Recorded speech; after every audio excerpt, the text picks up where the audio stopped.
Hello and welcome to Eye of Gnosis Tarot.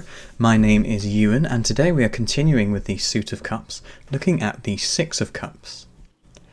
Now if you've not seen the previous videos, please do go back and look at them as they will give much greater context to this card.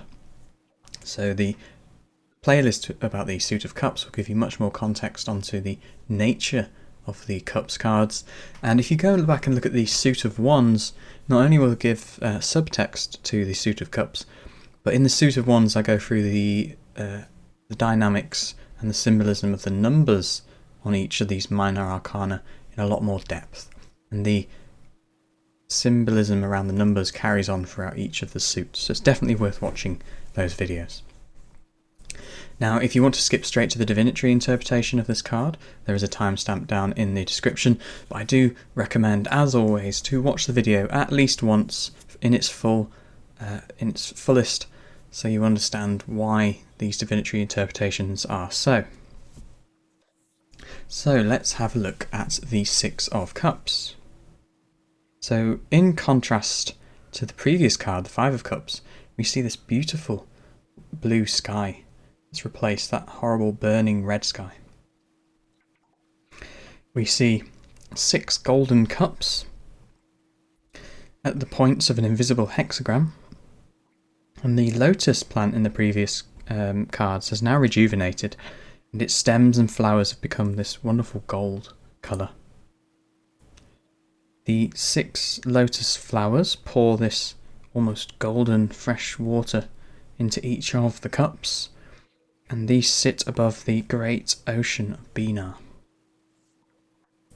Almost in the centre of the card we have the astronomical symbol, or astrological symbol of the sun, and at the bottom here we have the symbol of Scorpio. So once again we've returned to the beautiful Sephiroth of Tiphereth, and do go back and look at that Six of Wands video for more context on Tiphereth. And perhaps the most wonderful version of Tiphereth is found here in the Suit of Cups. 6 has brought harmony and balance back to the emotional turmoil that we saw in the Five of Cups, and allowed our emotions to recenter themselves. The supernal triad has now been doubled, and thus creation, love and abundance, those 3 things that we saw in those first 3 cards of the cups, they are now twofold, and this is found in the sacred hexagram of the heart chakra, where we see those 2 triangles intersecting, symbolizing the union of Shiva and Shakti, the masculine and feminine principles, the doing and the being of existence. The Six of Cups is the highest form of pleasure, and this is not simple base hedonism or a quick fix. This is pleasure that comes with ease and naturally flows back into itself.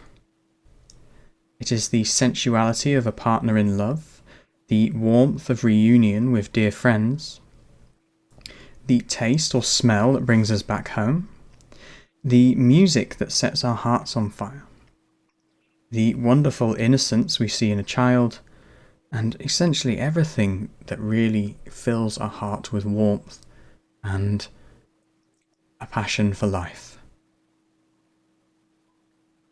In Vedic traditions, this is the realm of Bhakti Yoga, also known as loving devotion.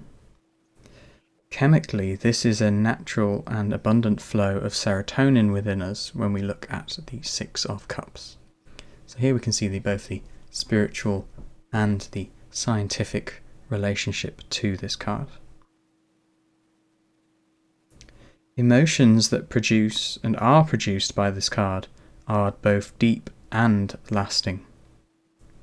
There is a holy quality to them, for they are experiences that are likely to last us a lifetime, and also upon which we build our identities and our relationships. So these are those moments in life that really stick with us.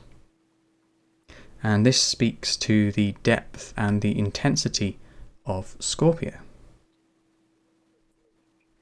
It is not surprising, therefore, that this place of hallowed moments is also known as Christ consciousness or Buddha nature. That being Tiphereth is the literal heart of the Tree of Life and is the direct route back to its source, Kether. And I will just get the Tree of Life out here, just show you that. Here we have Tiphereth, the central Sephiroth, the heart of the Tree of Life. As we see, there's this direct path back to Kether.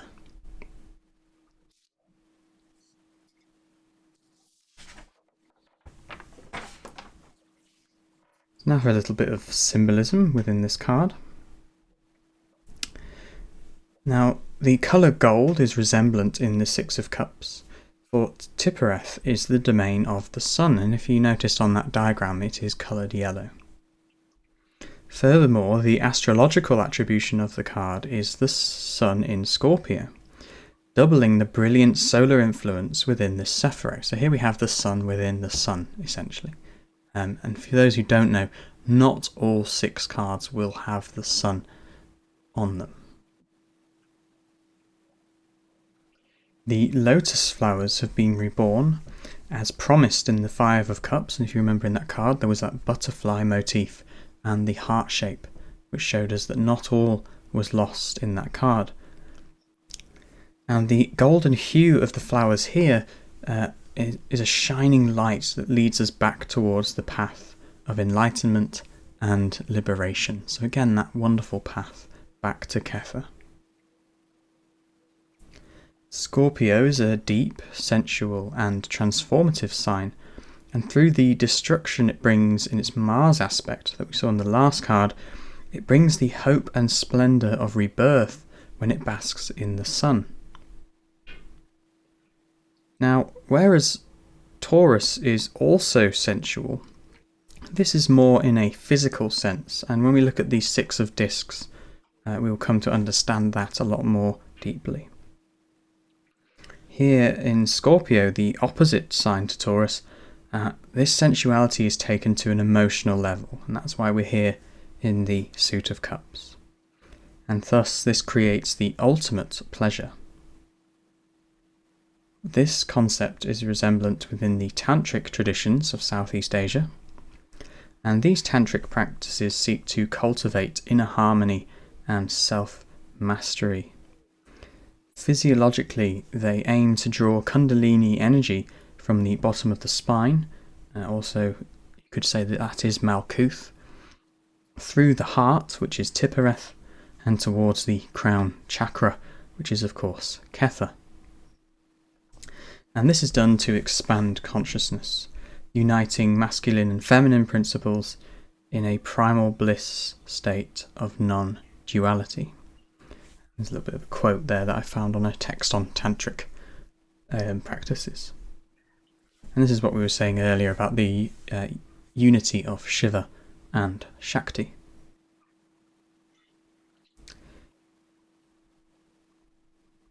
Now, something that might have eluded many people who have seen this card, and eluded me until I did some research, is that actually if you look at the bottom of each cup, the handle, or the stem, where it's actually had this, the Aries symbol, which was completely lost on me until I researched this.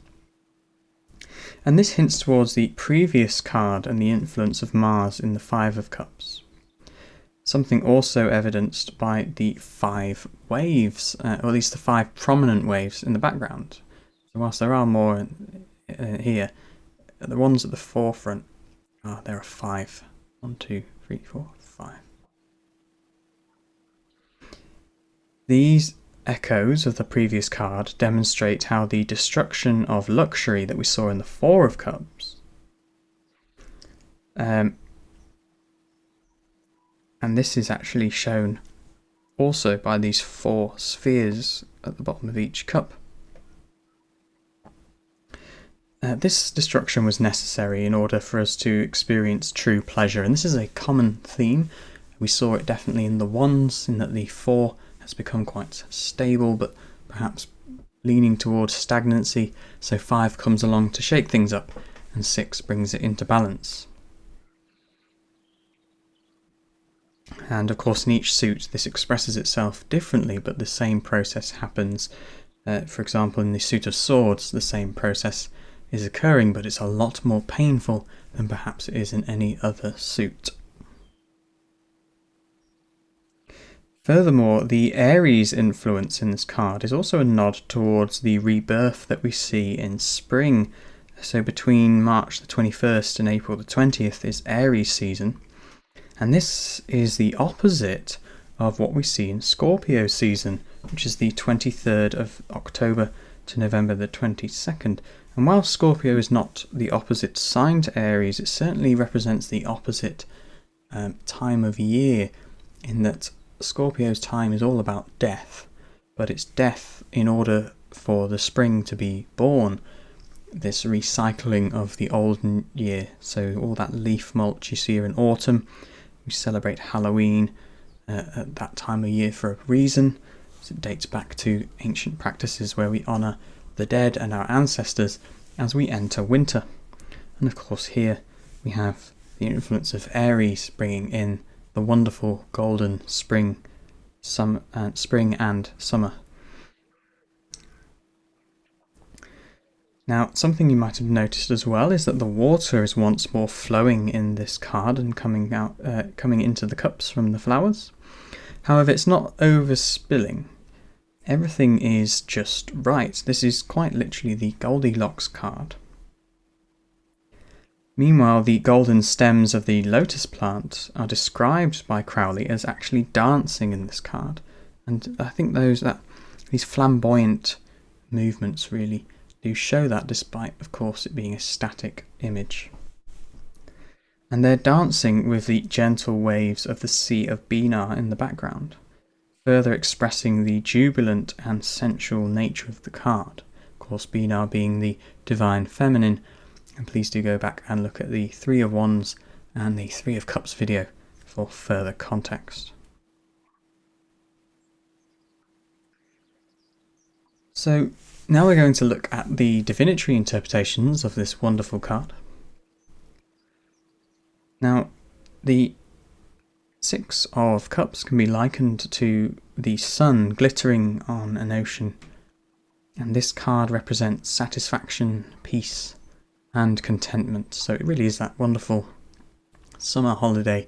You're lying on the beach, you see the sun setting, or it's midday, you see the sun glittering on the ocean as the calm waves lap on the shore. When well dignified, the 6 of Cups can represent balance, emotional harmony, grace, sensuality, pleasure, and joy without effort.